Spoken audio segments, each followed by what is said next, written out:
All right, I thought I'd take a minute. I want to talk about Mike Tomlin and the Pittsburgh Steelers, the Alejandro Villanueva, and Ben the Rapist Roethlisberger, and the utter stunning hypocrisy of the media.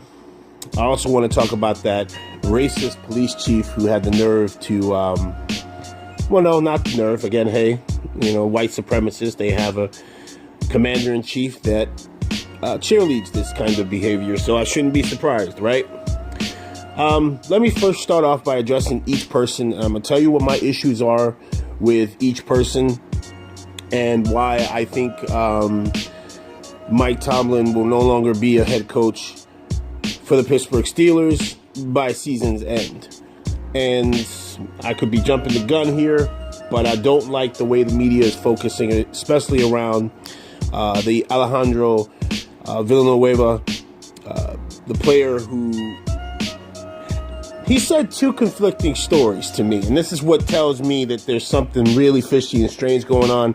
The first, when he was first contacted and talked about the issue, he said that he didn't think the cameras would be there and that he was going to be in a position where he didn't think anybody could see him. Now, correct me if I'm wrong.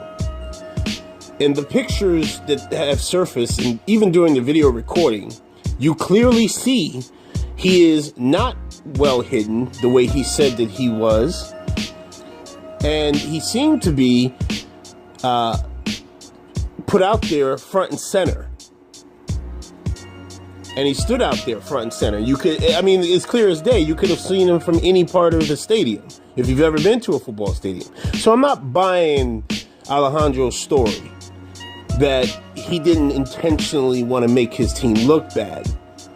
All right? This is somebody who served in the military, did 3 tours, much respect to him, but not quite there with Alejandro. You have to come up with something else. Then the second time, he says that this was all like such a confusing situation for him, and he just really wanted to show respect. See, this is what makes me afraid for Mike Tomlin. Now you had today the rapist quarterback in Ben Roethlisberger. I wish I had been out there. Let me tell you how the NFL works, ladies and gentlemen. Many of you probably already know. There is only one valued commodity in the National Football League. One commodity that, above anything else, holds more weight in all franchises, and that is a franchise elite quarterback. They are rare and they're hard to find. But franchise quarterbacks takes precedence over any position in football. It starts with the quarterback and ends with the quarterback. And team owners and executives are 9 times likely to back a franchise quarterback over a head coach.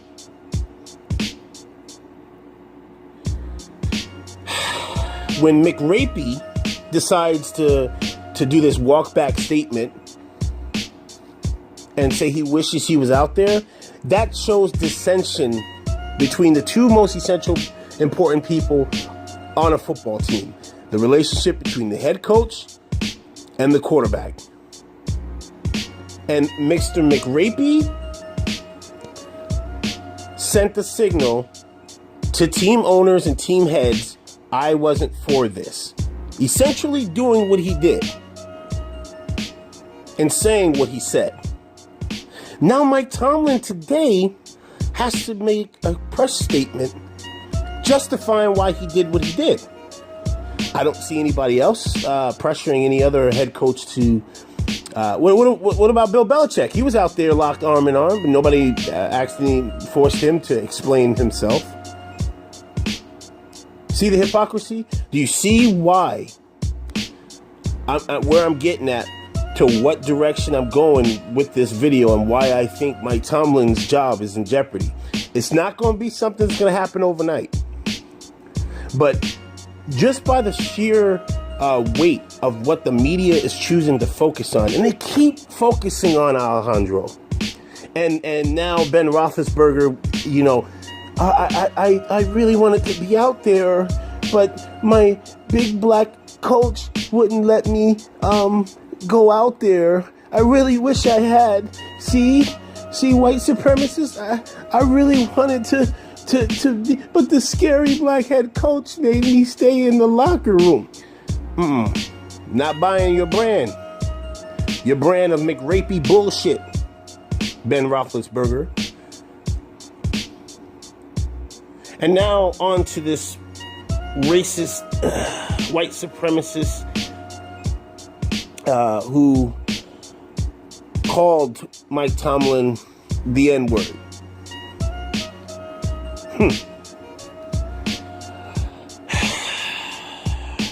Is this not why Colin Kaepernick is doing what he's doing? Why so many of us are doing what we're doing? Right there is a classic. That's the conversation that nobody wants to talk about. It's the fact that Colin Kaepernick took a seat because of the injustices that were being done against black people at the hands of police officers. But it's deeper than that. It also goes to the level of racism, systemic racism that exists in America. What more examples do you need? It's not about the military. That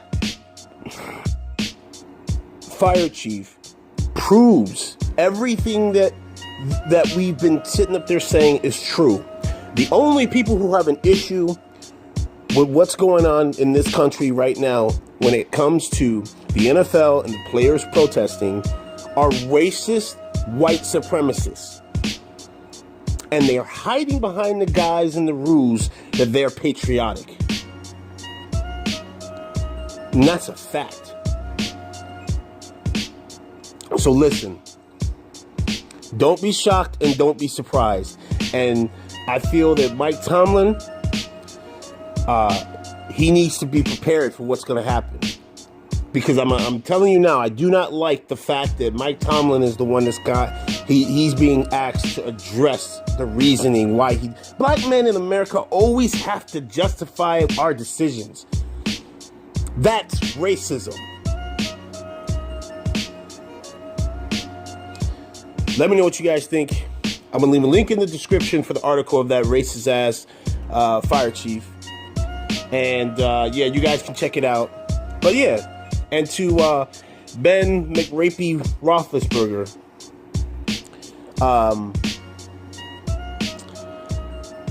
you know what? I ain't even going to go there. It's your boy QuestX. I'm out.